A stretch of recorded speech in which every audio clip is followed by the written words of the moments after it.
snap out of war psychosis before Dutton drafts our kids, and the 1970s coup you're paying for at the petrol pump. Coming up on today's show.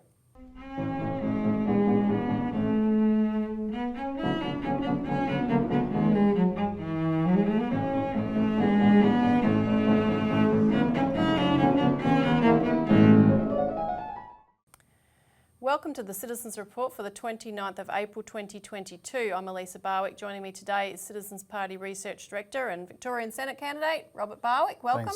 Thanks, Elisa. Don't forget to like, subscribe, share, and make comments on the video. Get this out as widely as you can. And on today's show, we're going to be discussing the drumbeat for the war with China and why Australia lost control of our own resources and how we can change that. Now, before we get into today's topics, we wanted to mention, as everyone's experiencing for themselves, the incredible cost of living crisis that befronts us at the moment. Australia now has 5.1% inflation rate, and this does not bode well for interest rates, which will of course affect people's mortgages. The RBA is supposed to keep inflation, at between 2 and 3%. So next Tuesday, when they make their decision, they're likely going to raise rates. Well, the inflation rate that the people are experiencing is even higher. It's annualised, it's 8.7%, and based on what we know about how they cook the books anyway to understate inflation, the real inflation that people are experiencing would be well over 10%, right? This is a serious, and Elisa, we probably should be making the show about that, except the two big issues the Citizens Party is always focused on in terms of dangers, which is a war and economic crisis. It's all happening at once and they're related, and but today the real urgency, we'll talk about the war danger, we'll probably do more of this next week, but this is getting out of control, including this wholesale electricity price increase up to 146% in 1 year in the east coast of Australia. I mean, this is bananas. And the Morrison government's going around and saying, we've got electricity prices down. This is what, in runaway inflation, this is how it starts, right? And reports I heard on the radio this morning that 1 in every 6 Australians do not have enough food. So, the crisis point we're coming to has to be urgently addressed, and we will talk about this a little bit in the second segment of the show in terms of how Australia could actually, by regaining our sovereignty, could actually have control over prices in a much more... Well, in the last 12 hours, I've had people who are very well connected and in politics and industry texting me, talking about how we need infrastructure. We need a national infrastructure bank that can fund this stuff and make sure that our ability to supply for ourselves at reasonable prices is assured, because at the moment it's not. We're at the mercy of all this and we're going to have to change it. But if we want to make it possibly worse, let our politicians talk us into war. That's why we should talk about that. Dramatically worse. So the first topic, snap out of war psychosis before Dutton drafts our kids. As you said, this has been brought right to the front burner, the war danger that is in the last week. We put out a media release yesterday: to avert war, Australia must adopt an independent foreign policy. And also, I urge people to go to our YouTube channel and to watch our live stream from last night, which will be up there for viewing, on foreign policy, and that addressed many of these issues in greater detail. You answered a lot of questions from the viewers on various aspects of this. Well, we've been warning about this for a decade. For a decade we've been saying to people, look, the strategic direction of Australian policy is taking us to war with China. As I said last night, that's the grounds on which we began a collaboration with the late Malcolm Fraser, who had exactly the same concern. He warned it would be a nuclear war. But for a long time, it was like a schizophrenic thing, because the Australian politicians who were engaging in a strategic direction with the United States that was leading us to war, at an economic level, were very enthusiastic about China, right? Now that's changed drastically just in the last few years. But for a long time, people were saying, what war? Of course, war is unthinkable, but what war? Well, it was already bad because of the last few years. This week, our country lost its collective mind, and we are now discussing war as a real thing. What we warned you about, it's here in the national discussion, and you better take this seriously, because this lunatic Peter Dutton, and we'll play what he said and talk about it, what's he going to do next? Declare a national draft? And in fact, a Vietnam vet yesterday called his office and said, asked Mr. Dutton, I've heard a rumour that he's about to declare a national draft, because he remembers what it was like to be drafted in the 70s with the lottery based on your age. Happened to my uncle as well, right?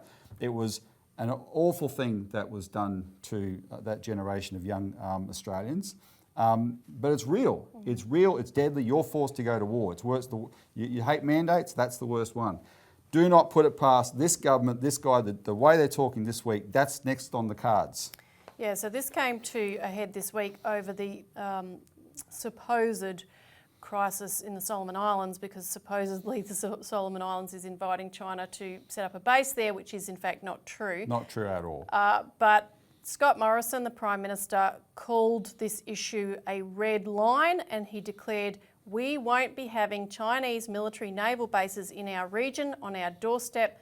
He said, I share the same red line that the US has when it comes to these issues. So he didn't actually speak to why it was an affront to us, but just mouthed the line that this is what the US wants us to do.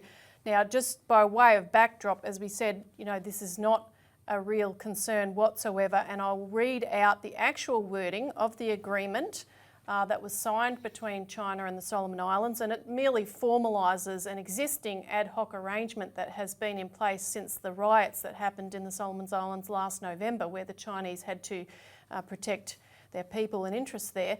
So the actual wording says, quote, China may, according to its own needs and with the consent of Solomon Islands, make ship visits to carry out logistical replenishment in and have stopover and transition in Solomon Islands, and the relevant forces of China can be used to protect the safety of Chinese personnel and major projects in Solomon Islands. That is not a military base, and frankly, it's pretty similar to a similar deal that the Solomon Islands has with Australia, right? And all they're saying is, we can have more than one partner. We're a sovereign country. We can have more than one partner.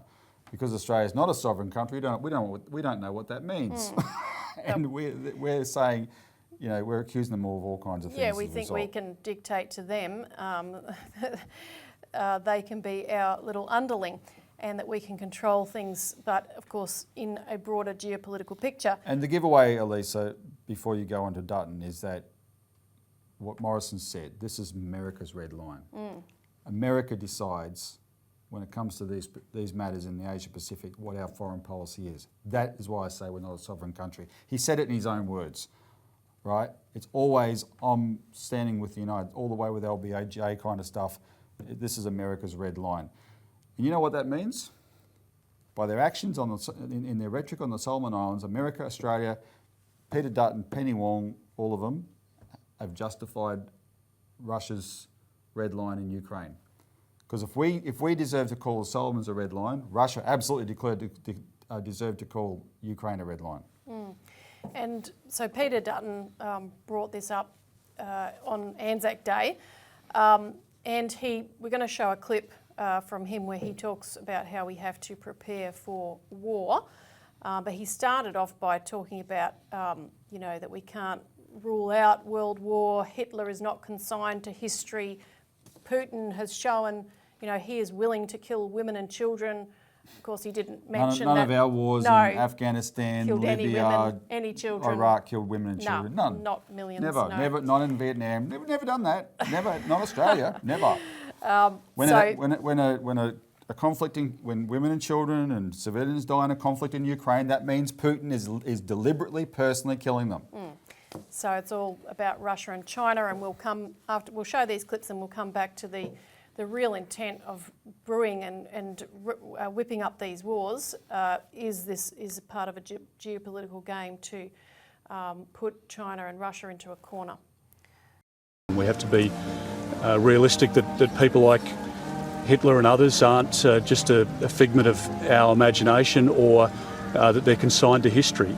We have in President Putin at the moment somebody who's willing to kill women and children. And that's happening in the year 2022. And I think Europe's really been startled by what's happened there. It's a replay in part of what's happened in the 1930s. And you don't need to over-egg it. The Chinese are, through their actions, through their words, on a very deliberate course at the moment. And we have to stand up with countries to stare down any act of aggression to make sure that we can keep peace in our region and for our country. How are you going to handle that? Because, look, I know it's difficult to talk about this on Anzac Day, but it is happening. You're setting up a red line in the Solomons. I'm sure our diggers, it sends a shiver down their spine when they look at the potential of all of this. But how will you possibly stop it? Well, Carl, the only way that you can preserve peace is to prepare for war and to be strong as a country, not to cower, not to be on bended knee and be weak. That's the reality. Let's be clear, the prospect of a Chinese base less than 2,000 kilometres from Australia's coastline is dramatically detrimental to Australia's security interests. Okay, so that was Peter Dutton, and we also heard from Penny Wong there. Well, that's the worst bit, Elisa. Penny Wong is the opposition. Like Dutton has just said, we're preparing for war. That's what he announced, our defence minister, we're preparing for war. With China, people.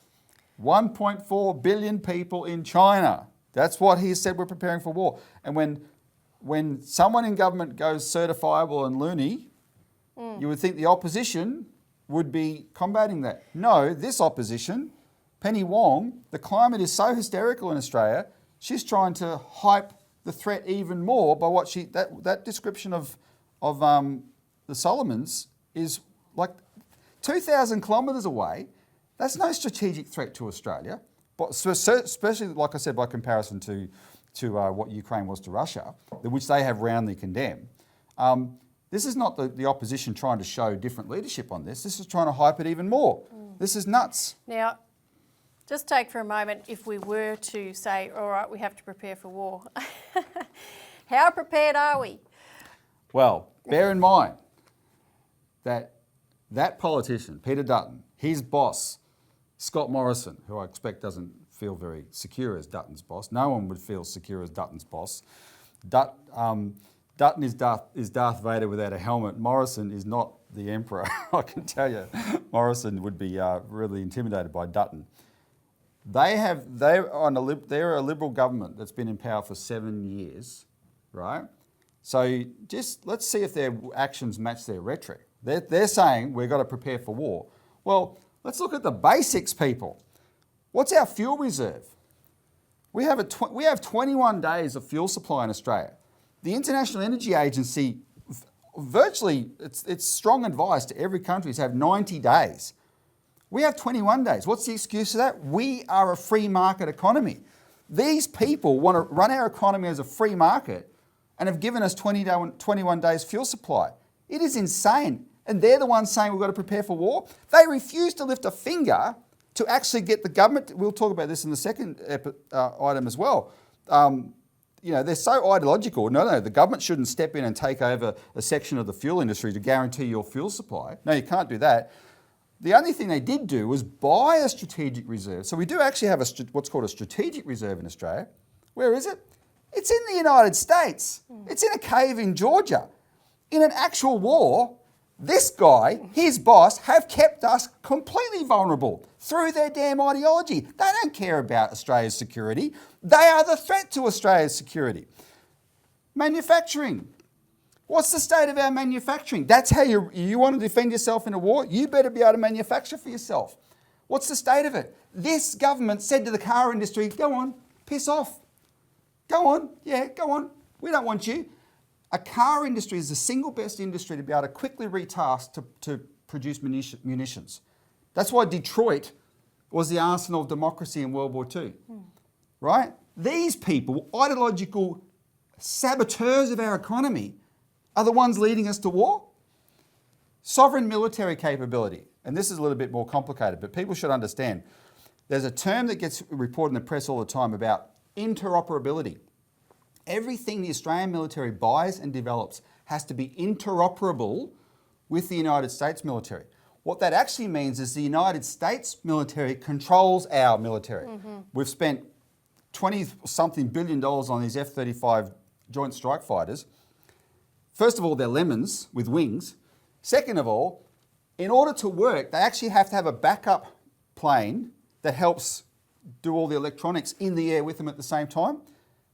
America sold us the Joint Strike Fighter, but won't sell us that plane. We can only use it in a war that we're fighting alongside the Americans with. We have no sovereign military capacity, and the AUKUS nuclear submarines is the same kind of rubbish, right? That's what these people have done to our country. They have stripped us bare on every front. They do not care about Australia's security. They do not care about your security. China is not the threat to you. Peter Dutton's the threat to you, the man who said we've got to prepare for war. Now, in your interview on the 31st of March with former Australian ambassador including to China and other places like Iran, John Lander, and you'll be doing a second interview with him today after this show, which people should stay tuned for because the response to his first one was extraordinary. But he warned in that initial interview that Australia would end up being a proxy for the United States to fight China if indeed a war proceeds against China, just as Ukraine is right now for NATO to fight Russia. And he pointed out that if this were to go ahead, you know, it's a case closed, that Chinese missiles would destroy whole chunks of this country. So why is there a push for war? Well, as we said in this press release we just issued, it is to assist the US and the UK to embroil its main adversaries in costly wars and to retain their dominance in this unipolar world order that is vastly and rapidly collapsing. Secondly, to weaken China and Russia, as US Defence Secretary Lloyd Austin admitted this week, is the US strategy in regards to Russia. And we've just seen figures coming out that it looks like the US has continued to keep arming Ukraine to extend this war for as long as up to a year. And it's their own admission, right? And Rand Paul, the US congressman, just had a fight in Congress with Anthony Blinken where he said, you deliberately set out to trap Russia in this war because you claimed you were taking their negotiations seriously, and you weren't. And yes, we were, but his own deputy, Blinken's own deputy, had already told Congress, no, we weren't. We wanted to make sure that we provoked Russia as much as possible, because now they're in the proxy war, and Lloyd Austin has said, yeah, and they want to keep this going for as long as possible, at least another year, to weaken Russia as much as possible. And the same mentality, the same schemers have exactly the same plan with China. Their number one proxy will be Taiwan. They're hoping to provoke China to invade Taiwan by getting people in Taiwan to declare independence. That is a red line for China, right? Because that's not independence, it's secession. That's actually what it is, secession. And it's why Abraham Lincoln declared a war in the United States that killed 640,000 Americans, because America would not let a big chunk of its own territory secede, and China will not either. But so the Americans know if they can go China into invading through getting lunatic politicians in Taiwan to declare independence, they'll get the war they want. They will feed Taiwan, and they've got this buffoon down here, this dangerous buffoon Dutton, who's saying Australia will join Taiwan in that war. And as John Lander explained in that interview, the Chinese can shoot the crap out of Taiwan and the crap out of Australia, and it won't escalate to nuclear war because they won't be directly engaging with the Americans. And the Americans will think, good, so we'll fight China to the last Taiwanese and the last Australian and weaken them terribly, and we will maintain our sole superiority in the world. So we need an independent foreign policy. It's not just a good idea any longer. It is a matter of life and death, potentially. Sure. And we're going to talk a bit about this in our next segment, so we'll move on to that. But just one last thing. People should look at, we wrote it for a reason. Go back to there's the latest updates archive on our website. Go back to 2020 and look at the series called The China Narrative. Because what that explains is how did it come to this? The politicians in Australia that led this shift were all doing the bidding of the United States and the United Kingdom. This is a foreign imposed takeover of our country. We already weren't sovereign, but what I'll be talking to John Lander about later, Elisa, because John's from a generation that tried to assert more independence and sovereignty in Australia and foreign policy. He's going to tell some stories about that. Really, the interview will be up on YouTube next week. Make sure you tune in and watch it, because we weren't always this way. This has been a sudden, drastic hijacking of our foreign policy, and we document all the key players in that China narrative series. Now, an earlier hijacking Yes. or coup will reveal a little more about why we don't have independence and we don't have sovereignty. So our second topic is the 1970s coup you're paying for at the petrol pump. Now, we're talking about the battle in the 1970s to re-establish national control of resources, Whitlam's plan to buy back the farm, and more than the farm, the industry, the resources, everything. Yeah. Now, Elisa, before you go through the details, because so we can get through it, we won't do justice to it, but this is an article in our publication here from last week. What's it called? It's a significant one by Melissa Harris, the Petroleum and Minerals Authority, the battle for control over Australia's great mineral wealth.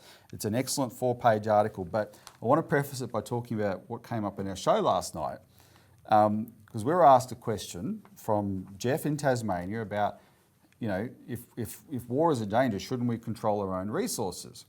And of course, there's been this narrative in Australia in the last decade that the Chinese have come in and been buying us up, except we documented what they buy is next to nothing compared to what's already owned by the US and UK. And as Craig Isherwood pointed out, when the government, this story, pay attention to it, because when the Whitlam government tried to assert this control over our resources, so we have sovereign Australian control over our resources, it wasn't the Chinese that he was in conflict with, it was the Americans and the Brits.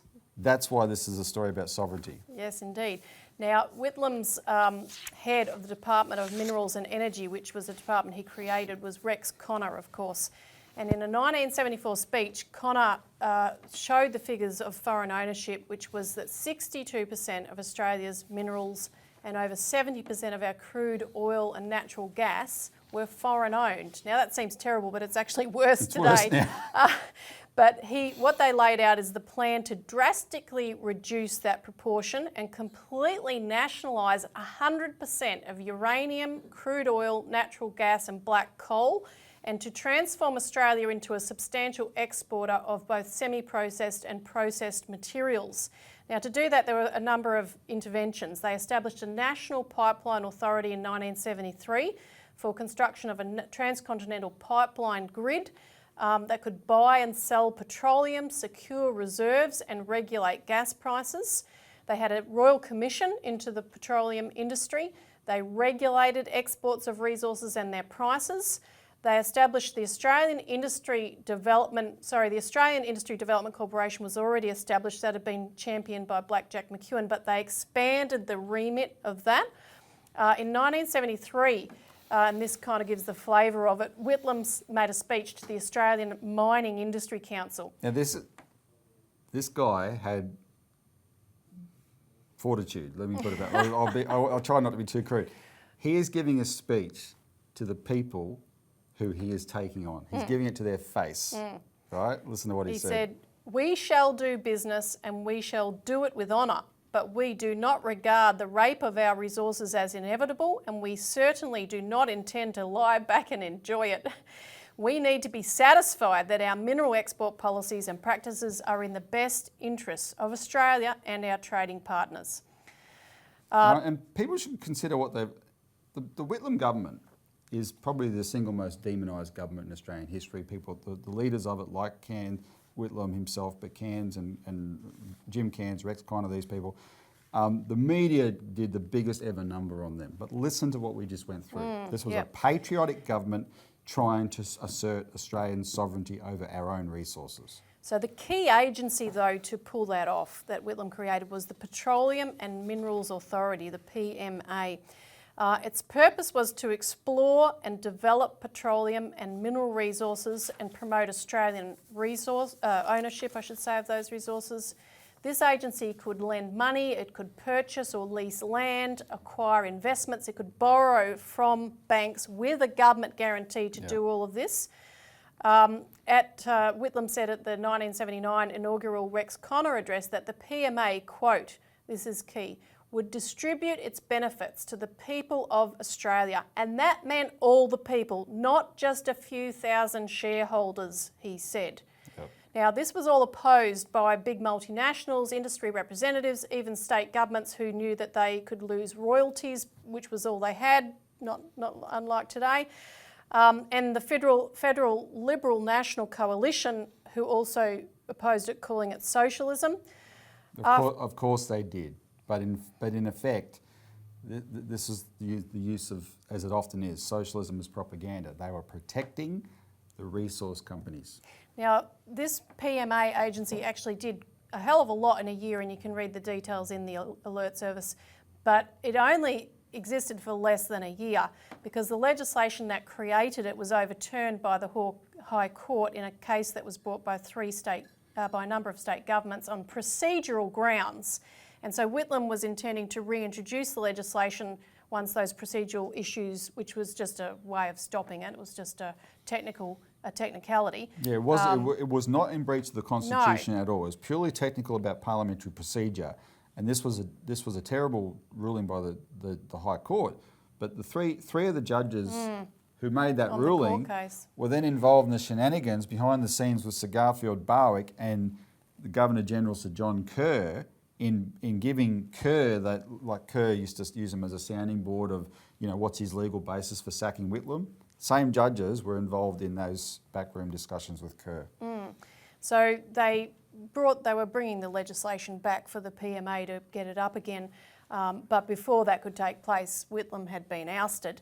And of course, that ousting brings us to the loans affair just briefly, where the Whitlam government had wanted to raise $4 billion for infrastructure. Now, Rex Connor prepared estimates of Australia's proven recoverable reserves of minerals and energy, estimated at $5.75 trillion.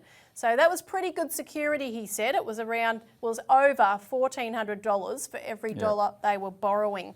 And this was the wealth of Australia against which we were wanting to borrow. Exactly. So they're saying to Wall Street, we want to borrow $4 billion and it's for this purpose. Investing in this capacity, look, you know, worth such and here's such. Here's the collateral, guys. Without even processing, this is what it's worth. This is what it's worth. Now, Wall Street and the City of you. London refused to lend any money, even though we had an excellent credit rating, everything was above board.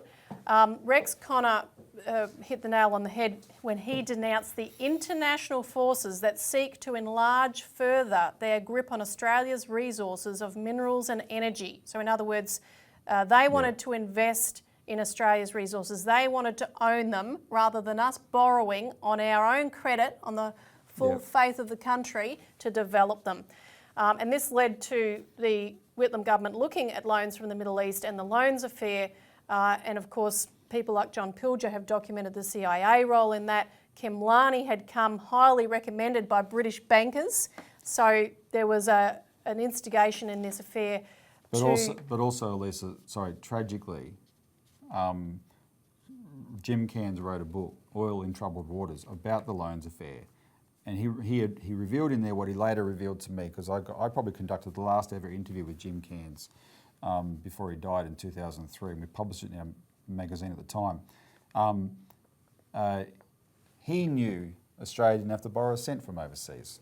We could have used the Reserve Bank. Our own national bank, that's what we could have and should have used. But politically, the Labor Party was weak and afraid to do that because of what happened to Ben Chifley 23 years earlier, right? And he knew that they weren't capable, they weren't up to that fight, the big fight over who controls our actual credit. So they went with the loans, couldn't get them through the official channels, tried these other channels, and of course it all blew up in their face. Now, during this whole period, one of the other things that Melissa Harrison revealed in this article is the presence of a really extreme level, actually, of foreign interference from the United States through the Nixon-appointed ambassador to Australia, Marshall Green, who was known as the coup master for his role in US-backed coups in South Korea and Indonesia. And his deputy ambassador had stated in a cable that the PMA bill was of, quote, the greatest importance to US interests. And there's documentation showing that they were monitoring this bill very, very closely. Pilger actually documents that senior minister in the government, Clive Cameron, was told by Marshall Green that if we were to hand control or ownership of US multinationals to the Australian people through nationalisation, we would move in. Yep. And Marshall Green encouraged business leaders to oppose the nationalisation plan and said if they did, they could expect help from the United States. That was his words. Similar, he had said, he pointed out, to the CIA orchestrated coup in Chile just months earlier. Yes. Now, Marshall Green even paid Rex Connor a visit to register his concern. Connor quoted Green in a speech saying Australia was the world's most resource-rich nation. So this was what Green was eyeing off on behalf of the US. They wanted their hands on these resources. A US government report actually threatened Whitlam's plans would have, quote, a major influence over future foreign investment in Australia. And they could not let that happen. That's right, and of course it did, because that was the whole purpose of the plan. We don't want you, your foreign investment means you come in and own our resources. And of course the other one, which this article documents the Marshall Green role, because this was clearly the USA's principal concern with the Whitlam government, right? That their multinationals were going to lose their control of our resources, and they weren't going to let that happen. But the Brits were the other factor, Elisa, because the single biggest mining company was then called CRA, which is now Rio Tinto. It was Conzinc Rio Tinto Australia. We documented years later it's actually owned by the Queen of England. She's a huge shareholder in it. The Kimberley diamond mine in the Kimberley in Western Australia actually promotes in their promotional brochures for tours, say this is the diamond mine owned by the Queen. And that CRA was, like the Americans, was going to lose its control over Australia's resources, and it was the Queen's representative, Sir John Kerr, who had a background, by the way, as an intelligence agent connected to British and American intelligence. Sir John Kerr, the Queen's representative, was the one who stepped in and sacked Whitlam after a year of conspiring with legal minds, with others about it. That's the coup. So that back then, 60 to 70% of our resources were in foreign hands. Well, today, at least 2017 figures from a report that was issued, Australian mining is now 86% foreign owned, and a 2021 report written by Michael West, independent journalist, said that from 2.1 trillion of our resources sold in the last decade, Australia received 9% of that money in taxes and royalties. So the wealth that belongs to every Australian, that some mining company goes in and has a lease over and digs up, and got billionaires making billions of dollars out of what really should be providing for the future of this entire country, so that we don't have to pay $2 for a litre of petrol, or $17 for a packet of grapes, as I was nearly made to pay the other day before I put it back on the shelf. This is what we have to rectify now. And I want to give a couple of just contemporary examples, because Indonesia, and this is in the alert service too, has just, they're the largest producer of nickel in the world. And they've just, last year actually, the President Joko Widodo announced that they were no longer going to export nickel. They're not going to sell it. He said Indonesia will make a significant leap if we have the courage to industrialise and downstream our natural resources. For decades, we have always exported our raw material, and we must stop it. He said, we have discontinued nickel exports. Next year, we will stop exporting bauxite. After bauxite, we will stop exporting copper. After copper, we will stop exporting tin. He added that we have added value in our country. We have added value, prices and jobs in our country, and that if we use finished products, it will generate 10 times the added value. And they used to have a trade deficit with China for nickel, for instance. By next year, they should be in surplus on that trade arrangement. And I'll just add that in Mexico, on the 21st of April, the Chamber of Deputies and the Senate passed a government bill to nationalise lithium mining. And nickel and lithium, these are some of the things in the most demand in the world right now. And some of the free traders of the world and various think tanks are not happy about both of these situations. But this legislation in Mexico declares lithium is an asset of the nation, and its exploration exploitation, extraction and use is reserved in favour of the people of Mexico. Lisa, I have to warn, Indonesia, Mexico, Solomon Islands are all in dangers of coups. That was our experience. Regime change. Regime change. That was our experience. That's what happened to Australia in the 1970s. Regime change. Because we tried to do the same thing, right? The Anglo-American global empire is based on London and Wall Street controlling all these resources. We're only able to use them as exporters of raw materials, right? It's a colonial model, and they ship them to low wage places, etc., for other forms for the processing and whatnot. And we don't get the benefit of our own resources. We tried to rectify that, and we had a coup. But these governments are saying, well, they're looking at the United States and going, well, you're not what you used to be in terms of the power you once had before and all that sort of thing. And they're trying it. But the United States, by intention, is still what it used to be, right? And there will be a backlash to this. And the backlash will take the form, I'm warning every viewer, you will start hearing a lot of news about the bad government of the Solomon Islands, the bad government of Indonesia, the bad government of Mexico. And I'll tell you all sorts of horrible stories about them. And if you believe one word, you're a fool, because that's how they do it. It's called manufacturing consent. And eventually there'll be a coup. That's how they'll try and do it. Countries like Australia need to stand up for our own sovereignty and resist that. And if you want an example of what the coup does, what happened after the Australian coup, when Malcolm Fraser's government came to power, Fraser made this fateful decision to appoint a treasurer named John Howard. Now, we've documented a few things John Howard's did as treasurer under Fraser in recent times. This one probably takes the cake. He actually scammed Australians using an economic theoretical ideology to pay much, much more for petrol.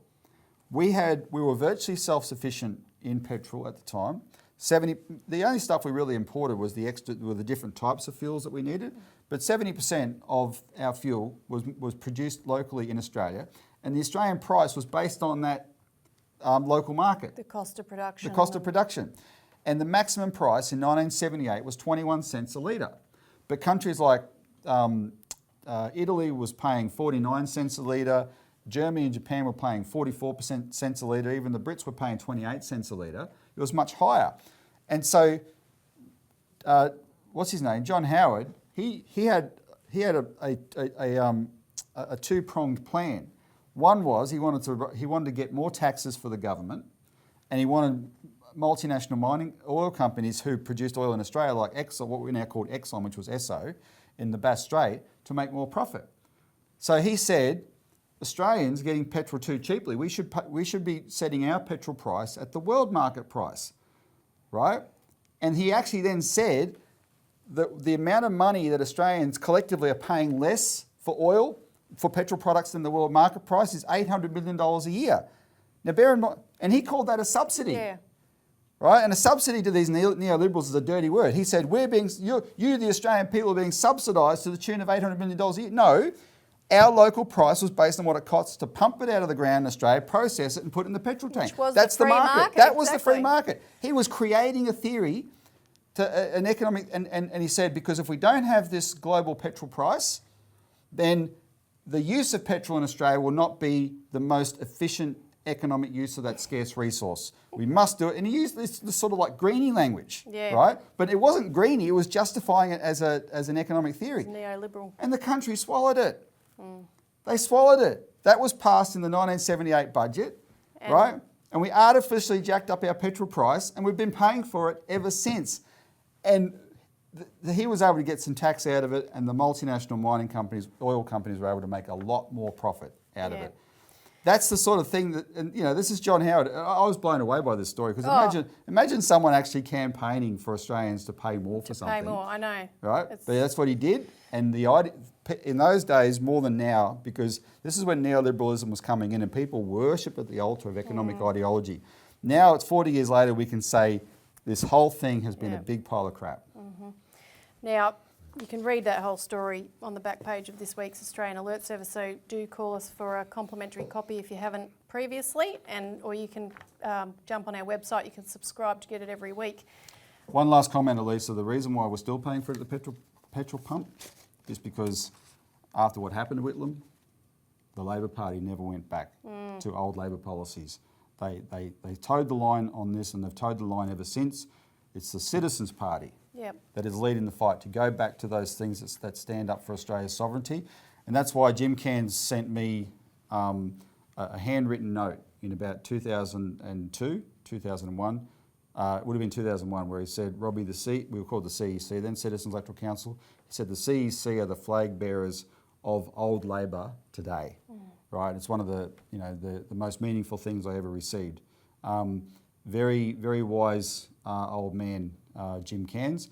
But then we even got, like I said, we got to know Malcolm Fraser in his later years, and he also took a different view.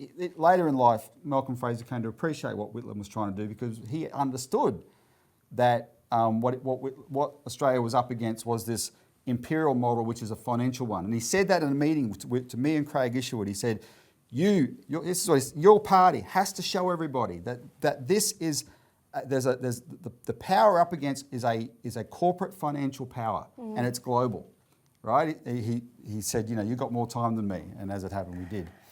So anyway, this is the reality. This is the fundamental political fight in Australian history and world history. I urge you to go to our website and our campaign page for this election and get engaged, contact the locals. There's a phone number there. You can get in touch with us and we can put you in touch with them.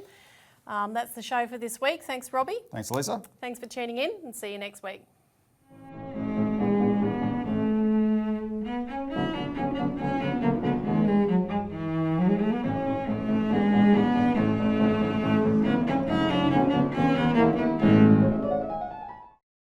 Authorised by Robert Barwick, Citizens Party, Melbourne.